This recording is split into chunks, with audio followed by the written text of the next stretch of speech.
গণহত্যায় আওয়ামী লীগের বিচার হলেও কোনো নির্বাহী আদেশে রাজনৈতিক দল নিষিদ্ধ হবে না বলে মন্তব্য করেছেন স্বরাষ্ট্রমন্ত্রী সালাউদ্দিন আহমদ।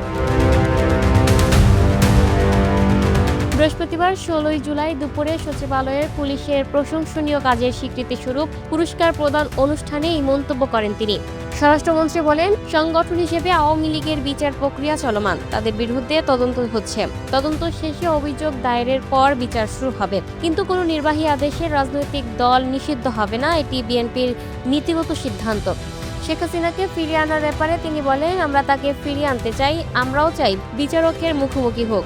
সাজাপ্রাপ্ত আসামি হিসেবে তিনি দেশে ফিরলে তাকে গ্রেফতার করা হবে এবং আইনগত ব্যবস্থা নেওয়া হবে। সালাউদ্দিন আহমদ বলেন, যদি আপিল করার সুযোগ থাকে তবে আপিল হবে। প্রত্যাবর্তনের যে ঘোষণা দিচ্ছে সেটা কিভাবে দিচ্ছে জানি না, তবে আমরা আইনগতভাবে তাকে ফেরত চাই। এইচএসসি পরীক্ষার্থীদের আন্দোলন নিয়ে তিনি বলেন, সংশ্লিষ্ট সবার সঙ্গে আলোচনা করেই ওই দিন পরীক্ষা নেওয়ার বিষয়ে সিদ্ধান্ত হয়েছিল। দুর্যোগপূর্ণ আবহাওয়ার কারণে পরীক্ষা দিতে না পারলে সেটা পুনরায় নেওয়া হবে।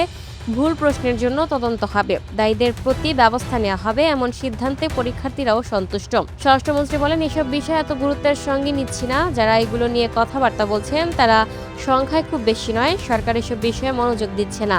শিক্ষার্থীদের আন্দোলনের মাধ্যমে ঘোলা পানিতে মাছ শিকার করতে চায় এমন একটি গোষ্ঠী রয়েছে বলেও মন্তব্য করেন Salauddin Ahmed. Lucky Akter, up to date news, Dhaka.